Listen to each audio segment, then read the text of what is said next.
Grabe, galing na nagawa mo. Perwisyo ka sa kusina ito. Paano mo ngayon gagamitin to?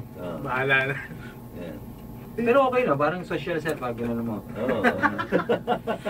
Titigim na ng ano, di ba? Ayun o, kung may mga sumunod sa labas. Ayan, sa mga bahay ninyo, Oo. sino ba nakasunod na bend nyo ba yung mga spoon nyo?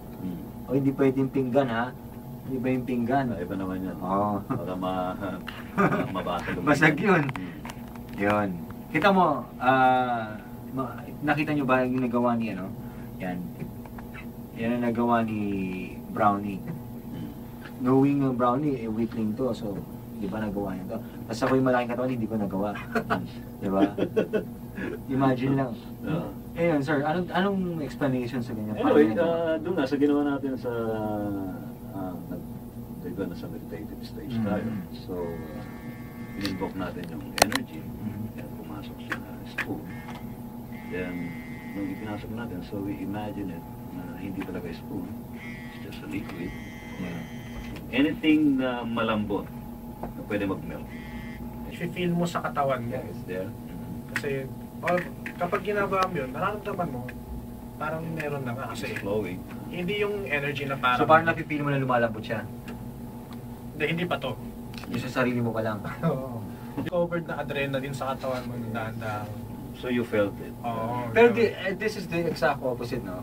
Kasi pag you-feel yung parang adrenaline, tumitigas usually, pero ngayon, adrenaline na to, lumalambot siya. Because you busy. Ina-relax stage. Hindi, I'm talking about yung mga arms mo. I know.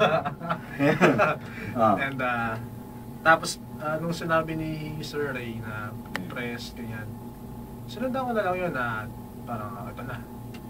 Isang biglaan lang ang alam ko isang curve lang ginawa To ko. tell you the truth, I was surprised kasi nung ako naman, I wasn't focused really. Ang ginagawa ko nun, nakatingin ako, kaya itong spoon ko, kahit anong gawin ko dito, hindi ko kaya. Ito, na-bend na, pero timo, hanggang dyan lang ang kaya ko i-bend.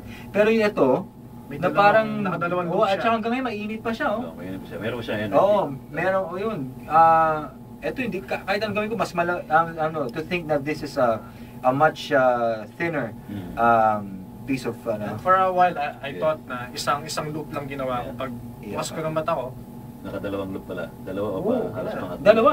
2 circles Eh, ang kapal pa nito. Tsaka sa gilid, pag gilid yung pag Correct. Yeah.